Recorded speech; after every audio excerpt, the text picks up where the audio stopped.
Hey everybody, my name is Dustin. I am with Ted Lare, and we have Derek on the camera. Hi, everybody. So this morning, okay, so actually we are not open yet, so forgive us because things have not been zoned, and we have not cleaned up yet. So this is like leftover from last night. But anyway, we wanted to do a little video to highlight some of our starter size perennials for you guys. So I guess I'll just pick out a few, and we'll go about that. Sounds great. Okay. So the first one I want to pick out, we do have a few things left that are like early spring blooming, like woodland type plants, and they are ephemeral.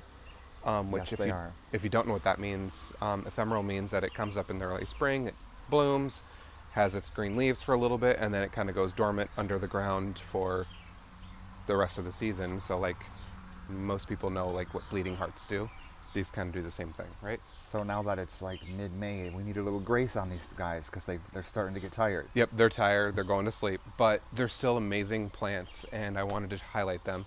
So we still have a nice selection of Virginia bluebells, which they look a little tired because they're getting ready to go to sleep. And then this one is really cool. It's called Dutchman's Breeches. That one I'm most impressed with because you never see this in the nursery usually. Well, I mean, you see pots of dirt, but they're in there, I promise. Yeah, but they're gonna, like next year. Next year they'll be beautiful. Yes, they're one So of my favorites. they have these tiny little like flowers, and they almost look like a mini, what is that called? Fern leaf bleeding heart? Yeah, I would say to me they remind me, they're basically native bleeding hearts. By the way, these two plants are both native. Yes, and So- I think Melissa's gonna grab some of them too. Yes. Yeah. We're gonna get our staff some, get hooked up with our native plants. Yeah. So basically, what we did was with our different categories, like the foliage friendly, the deer resistant, clay tolerant, and stuff, we picked smaller starter size perennials so that you can, well, I mean, you can get more for your buck, right? Mm-hmm. So, yeah, we Are they have mostly one price or different prices? Well, so most of these smaller ones are $9.99, and then we have a couple like larger ones that are $14.99. That's a pretty full plant for the money. Yeah, it's a great deal. And they're easier to plant. Yes. You only need a tiny little hand trowel, and it's perfect. Makes life a lot easier. So let's do a tour Okay. and pick out your 3 favorite ones. If you have to narrow that down, I don't know how you're going to do it, but My 3 favorite? yeah, you got to pick it down to 3. Okay. Well, let's see. I guess like part shade loving would be a fun one. This catchfly, like I like really bright, funky colors. So like having a really nice like pop of color is really cool. Now I will be honest, I don't know much about this plant other than it's pretty and it likes part shade. I was going to ask you so many questions like, why is it called that? Does it catch flies? But I don't know. Do you have any input? I don't. That's why I was going to ask you, but it's a pretty flower. It's a pretty flower, right? Sorry. We have columbines, which are always beautiful. They're like nice and blooming up right now. So I really like this color, the nice dark purple. So this bench is the shade bench. Drought tolerant shade. There's lots of different selections. Look at them all. And they keep going. There's still more. Yeah.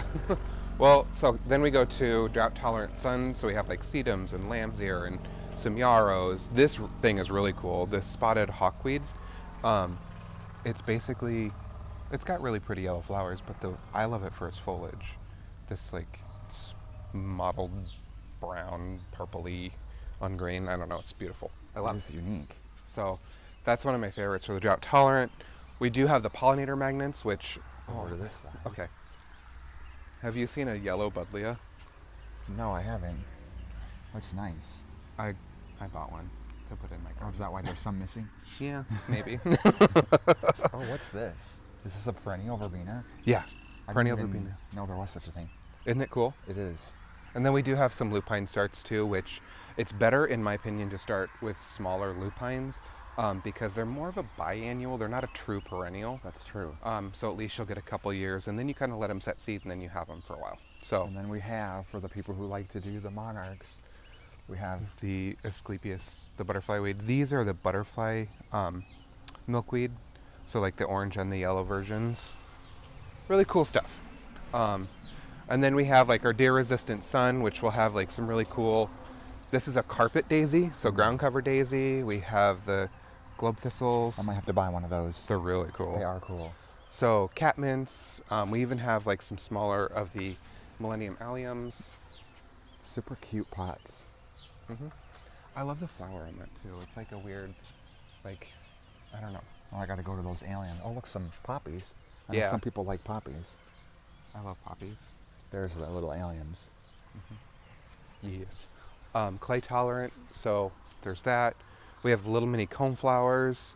And so we have a lot of Native these guys, grasses. and they have had to like bleed over to some other end caps. So, So we've got a good selection, you're saying? yeah. So, well, we trialed this year, right? So we wanted to see how like the little stuff sold. So, and it has done really well. So it's actually something that I'm going to continue on in the future and expand upon. The nice thing about these little things is I'm able to get varieties that you can't get in the bigger size. So it's really cool opportunity to get some weird stuff. I even have garden mums. So if you love the fall flowers, these are mammoth mums. And then we have a couple different hardy garden mums. It's a great way to get them started in your garden. Well, I was going to say, a lot of people plant them in this fall, but they actually do better when planted in the spring. Yep, they can get established. Which, you know, like a lot of the mums that you see in the fall, if you plant them early enough, they could be hardy. They just don't always have enough time to get established before it gets cold. True. So how, if it's it's kind of going toward mid-May now. How long for the time of the year can you expect to find these smaller starts? So they're still available on our availability. So I'm going to try to keep as many in stock as possible. What that means, it's kind of up to what we have available and how fast they sell and everything. Okay. So we could have more, we could have less. It could kind of dwindle. It just depends on what I can find, to be honest. But so far, I've been able to get a lot more. So, oh yeah, we have quite a few cone flowers. There's some dianthus over there, hardy geraniums. Let's go look at that side. Okay. This side has a lot of. I didn't realize we stuff. had so many. Yeah. Dianthus is starting to fade a little bit, but if you really want dianthus, this is a great way to get some at an affordable price. Those are really pretty. This is a really cool cream puff daisy. We even have the coreopsis. I love this coreopsis. It doesn't look like coreopsis. No, it doesn't. It's a double one. Yeah, I love it. Yarrow, ice plant. So quite a good selection of different things. We do. And then the girls that work up here with me we're going to be moving some stuff around. So if you don't find them right away when you come in, just ask us. We'll know. Things are kind of spread apart right now, and we're gonna clean it up a little bit. Okay, that looks good to me, though. Well, thank you. I don't think any of our viewers will complain. Well, thank you. So yeah, that's what we have for the little guys. And oh, we do have the little dwarf conifers back again this year too. A lot of people have been asking about those, so we do have good selection of those. Very nice. So yeah, Looks like we got to the end. that's what I got for you guys right now. We'll probably be doing some more nursery tours in the future, I would think, right, Yep. Dee? We'll be doing more nursery tour videos. Okay, well, thanks for watching, and we'll see you around. See ya.